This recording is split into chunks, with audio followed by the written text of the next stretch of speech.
Hey everyone, I'm Isabella, and today we're going to be doing a full tour of one of the most popular spots for first and second year students here at SFU's McTaggart-Cowan Hall.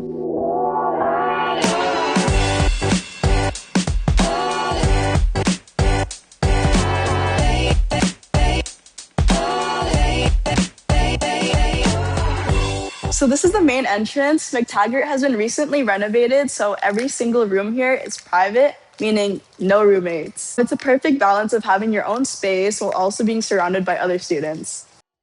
Laundry is super easy here. We have a dedicated laundry room in the building. You use a mobile app to pay and get notified when your load is done. It's super convenient. This is a real social hub on the floor. This is where you cook, watch movies, and study with your friends and just chill with your roommates.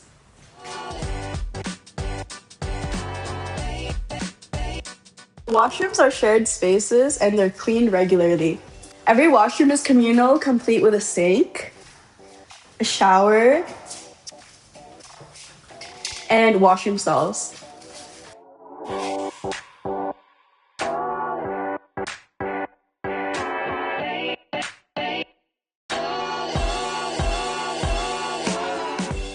Now let me take you to my room so you can see what a room in McTaggart looks like.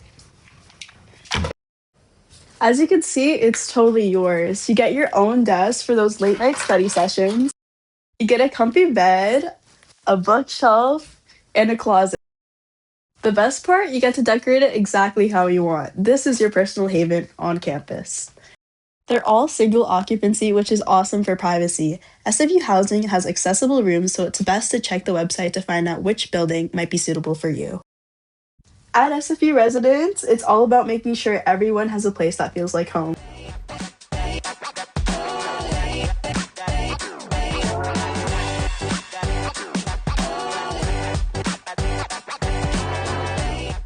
So that's McTaggart. It's more than just a place to sleep, it's a community. It's about having dinner with your friends without having to leave campus and finding your people. It's a perfect place to start your SFU journey. Got questions? Drop them in the comments down below, and we'll do our best to answer. Don't forget to like this video, subscribe for more residence content, and check out the SFU Residence website for all the official details. Thanks for watching, and we'll see you in the next one.